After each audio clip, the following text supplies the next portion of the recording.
Hey, good evening. Scott again.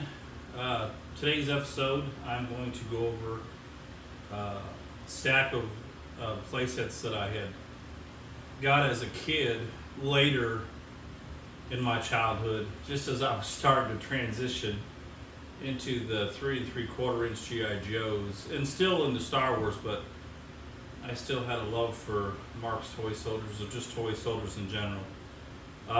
So I'll go through some of these sets, all these sets I had as a kid, um, and I've been able to reacquire over the years through collections.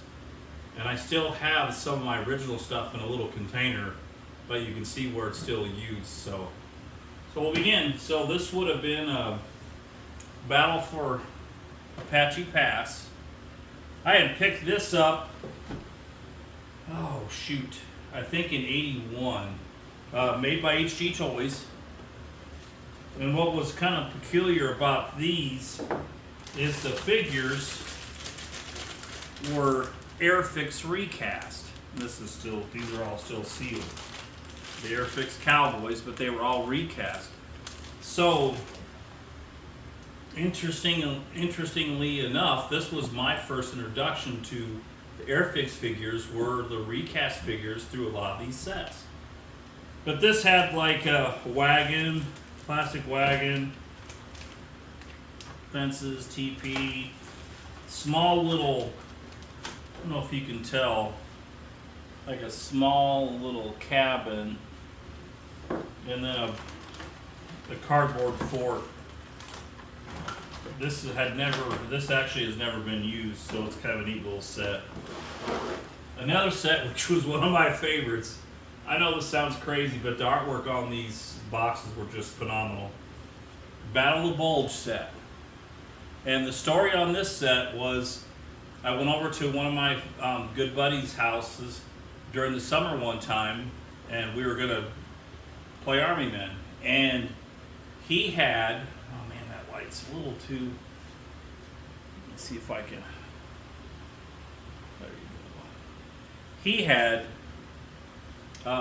figures from this set, and I was like, because my enemy were Mark's Germans, and I was like, where'd you get those figures? And he told me where he got it. So 2 days later, I asked my mom to take me to the mall so I could go to the toy fair, and they had a bunch of these, and I bought 2 of them.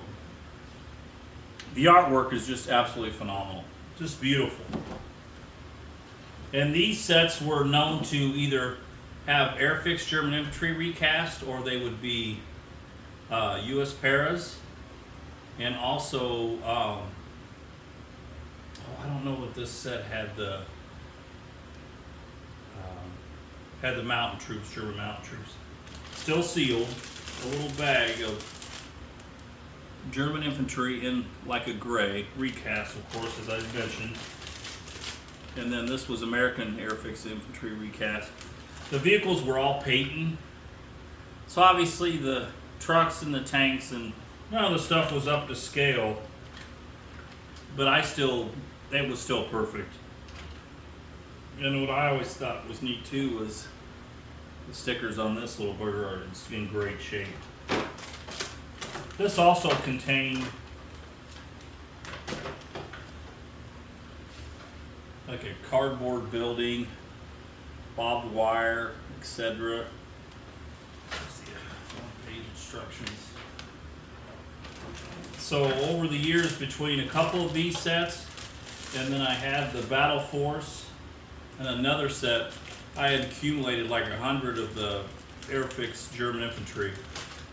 I was okay with that because I thought those were just amazing poses. Airfix was always great because everything was combat poses with their figures. Not that there's not a place for the wounded or a medical guy.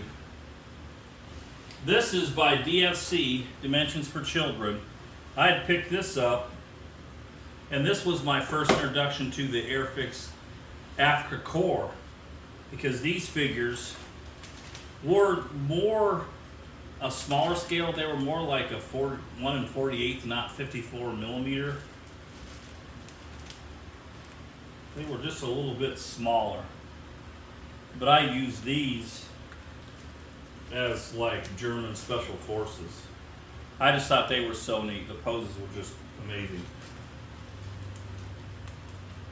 I don't know if this is a copy of the little tank. It was really worthless, but it contained a small building that you could put together, a damaged building that I loved. I always had that in part of my battles. Next set I had as a kid was the Massive Invasion. This was neat too. It had the similar building, cardboard building from the Battle of the Bulge, but it contained 2 Peyton landing craft. And over my years of playing, I had accumulated about 4 or 6 of these. Same Peyton vehicles, Peyton tank, Peyton truck. But the figures here were Timmy figures in green and gray. The Vietnam era, I meant to say. But this set didn't always contain those, because I had a set that had the Airfix recast American infantry and then German infantry. When I turned 11, my aunt, for my birthday, this would have been, I think, in 81 or 82, 81, yeah, she got me this, and I was completely blown away. Major air action. What was neat about this set is the B-17 bombers.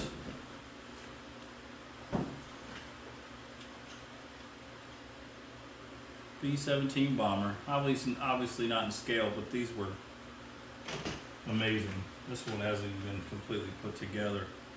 No stickers. I had 2 of these. Whenever my buddy would come over and play, he would have one, I would have one, and we'd bomb each other's forces. Gave you 2 German Stukas in gray, which I loved. And then you got 2 P-51s in green. And then you have obviously the figures were HO scale, but they gave you little plastic bombs that we would use to drop from the planes.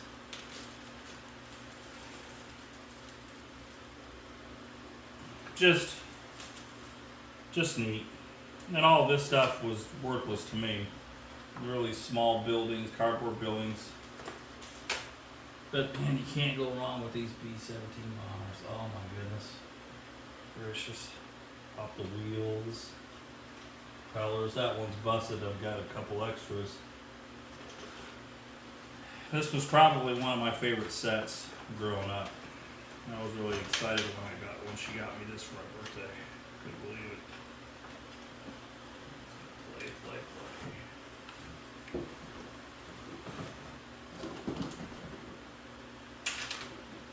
There's not enough room in here for both planes. And the last set, I'm gonna have to, so you'll have to bear with me as I try to get this little booger put in here. There we go. The last set I picked up through a catalog, used my allowance. Armored Battle Force. Obviously the artwork is really neat. Had the Airfix recast Germans and U.S. infantry. Had little marks-like pillboxes / foxholes. You had a marks-like pontoon bridge.